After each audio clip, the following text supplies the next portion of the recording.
क्या आप सोचते हैं कि एम्प्लॉयर स्पॉन्सरशिप प्राप्त करना आसान है? क्या आपको लगता है कि आप आसानी से इस प्रक्रिया से गुजर सकते हैं? यदि हाँ, तो आपको जानने की आवश्यकता है कि इस प्रक्रिया में कई मिसकंसेप्शंस और चैलेंजेस हो सकते हैं। बहुत से लोग गलत जानकारी के कारण अपने एप्लीकेशंस को समय पर पूरी तरह से पूरा नहीं कर पाते हैं। आज हम आपको बताएंगे कि एम्प्लॉयर स्पॉन्सरशिप के लिए आवेदन करते समय किन महत्वपूर्ण बिंदुओं का ध्यान रखना चाहिए। Welcome to Zeal Immigration. अब हम बात करेंगे उन चैलेंजेस की जो 482 वीजा पर अप्लाई करने वालों के सामने आते हैं।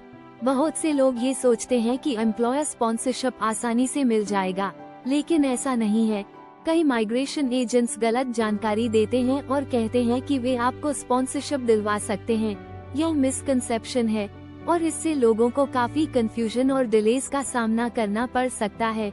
ऐसे एजेंट्स जो अनरियलिस्टिक प्रॉमिसेस करते हैं, वह पोटेंशियल एप्लीकेंट्स को मिसलीडिंग गाइडेंस दे सकते हैं, जिससे उनकी एप्लीकेशंस या तो रिजेक्ट हो सकती हैं या अननेसेसरी डिलेज हो सकते हैं।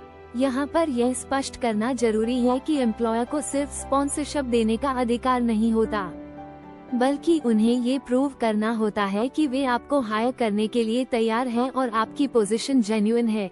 इसका मतलब ये है कि एम्प्लॉयर को ये साबित करना होता है कि उस पोजीशन को भरने के लिए किसी क्वालिफाइड कैंडिडेट की जरूरत है और उन्होंने उस रोल के लिए पहले कोई सूटेबल कैंडिडेट नहीं पाया। इस प्रोसेस में एम्प्लॉयर को ये डेमोन्स्ट्रेट करना पड़ता है कि उन्होंने लेबर मार्केट टेस्टिंग की है और कोई क्वालिफाइड ऑस्ट्रेलियन कैंडिडेट नहीं मिला।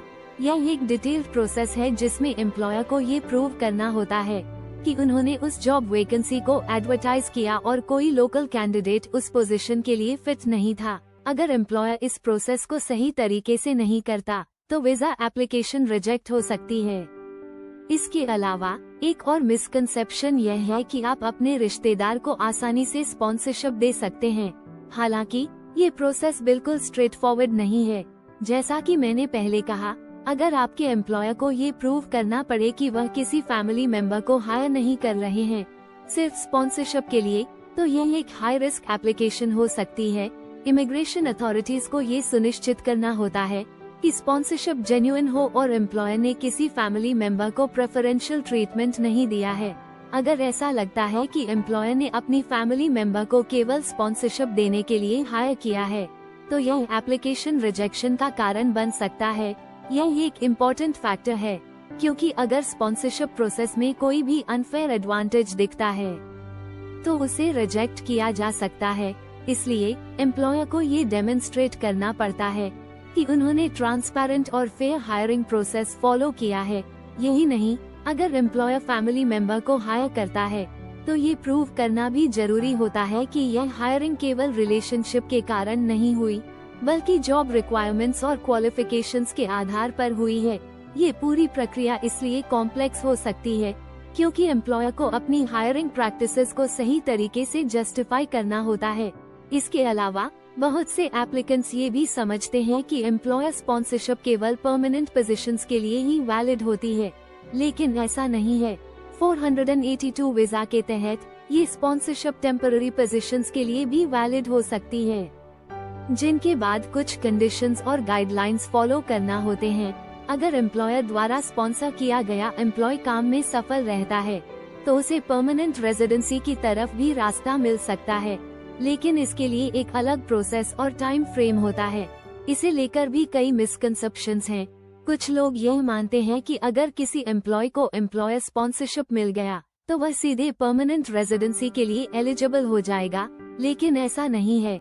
कई बार एम्प्लॉय को 2-3 साल तक काम करना होता है और फिर परमानेंट रेजिडेंसी के लिए अप्लाई करने का अवसर मिलता है। इसके अलावा यह मिसकंसेप्शन भी है कि एम्प्लॉयर स्पॉन्सरशिप प्रोसेस बेहद आसान और क्विक होता है, लेकिन वास्तविकता में ये काफी टाइम कंज्यूमिंग और कॉम्प्लेक्स हो सकता है।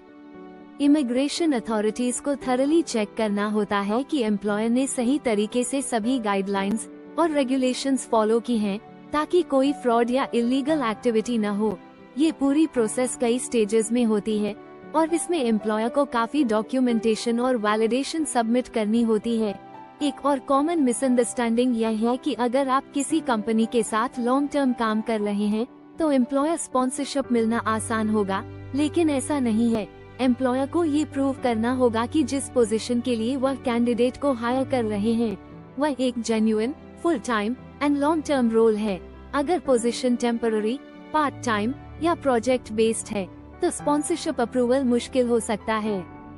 इसके अलावा एम्प्लॉयर स्पॉन्सरशिप में कभी कभी हिडन कॉस्ट्स होते हैं जिनकी एप्लीकेंट्स को पहले से जानकारी नहीं होती, जैसे एम्प्लॉयर को स्पॉन्सरशिप के लिए फीस पे करनी होती है और साथ ही कुछ लीगल रिक्वायरमेंट्स और ट्रेनिंग लेवीज का भी ध्यान रखना होता है।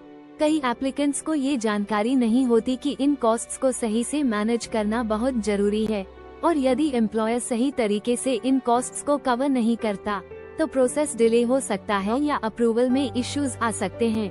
कभी कभी एम्प्लॉयर्स खुद भी स्पॉन्सरशिप प्रोसेस को लेकर अनश्योर होते हैं और उन्हें ये समझने में मुश्किल होती है कि क्या उनके पास स्पॉन्सरशिप देने का फुल अथॉरिटी है। कई टाइम्स एम्प्लॉयर्स को नए वीजा पॉलिसीज और चेंजेस का सही नॉलेज नहीं होता, जिससे उन्हें मिस्टेक्स हो सकती हैं। ये भी एक बड़ा चैलेंज है क्योंकि एम्प्लॉयर्स को सही प्रोसेस को समझने और लागू करने में कंफ्यूजन हो सकती है। इसी कारण से कई कंपनीज हायरिंग प्रोसेस के दौरान प्रोफेशनल माइग्रेशन एजेंट्स या कंसल्टेंट्स की सर्विसेज लेती हैं ताकि उन्हें सही गाइडेंस मिल सके।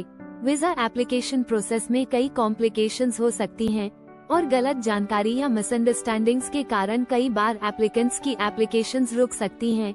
यही वजह है कि सही और अपडेटेड इन्फॉर्मेशन के लिए सही प्रोफेशनल गाइडेंस लेना बहुत जरूरी होता है ताकि किसी भी तरह की कॉम्प्लिकेशंस से बचा जा सके। माइग्रेशन एजेंट्स जो ट्रांसपेरेंट और जेन्युइन सर्विसेज प्रोवाइड करते हैं उनके पास करंट वीजा पॉलिसीज और स्पॉन्सरशिप प्रोसेसेस के बारे में कंप्लीट नॉलेज होती है, जिससे एप्लीकेंट्स को सही डायरेक्शन मिलती है।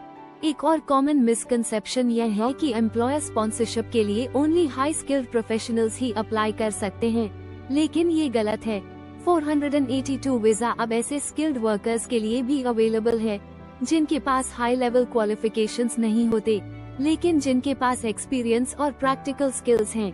हालांकि ये प्रोफेशनल्स को स्पेसिफिक टेक्निकल एरियाज में अप्लाई करने के लिए एलिजिबिलिटी देता है, और यह मिसकंसेप्शन भी उनके लिए हिंड्रेंस बन सकता है जो इस वीजा प्रोग्राम का सही तरीके से फायदा उठाने के लिए एलिजिबल हैं। आखिरकार सबसे महत्वपूर्ण बात यह है कि एम्प्लॉयर स्पॉन्सरशिप एक हाईली रेगुलेटेड प्रोसेस है जिसमें कई स्टेप्स और रिक्वायरमेंट्स होती हैं। ये एक careful and well planned approach मांगता है ताकि एम्प्लॉयर्स और एम्प्लॉइज दोनों ही इस प्रोसेस से स्मूथली गुजर सकें। मिसकंसेप्शंस और रॉन्ग गाइडेंस से बचने के लिए सभी इन्वॉल्व्ड पार्टीज को एक्यूरेट और अपडेटेड इन्फॉर्मेशन रखना जरूरी है ताकि स्पॉन्सरशिप प्रोसेस सही तरीके से और टाइमली कंप्लीट हो सके। Thank you for watching. हमारे चैनल को सब्सक्राइब करें और ऐसी और जानकारी के लिए हमें फॉलो करें। अगर आपके पास इस वीडियो से जुड़ा कोई सवाल है तो नीचे कमेंट में हमें बताएं। Stay tuned for more updates from Zeal Immigration.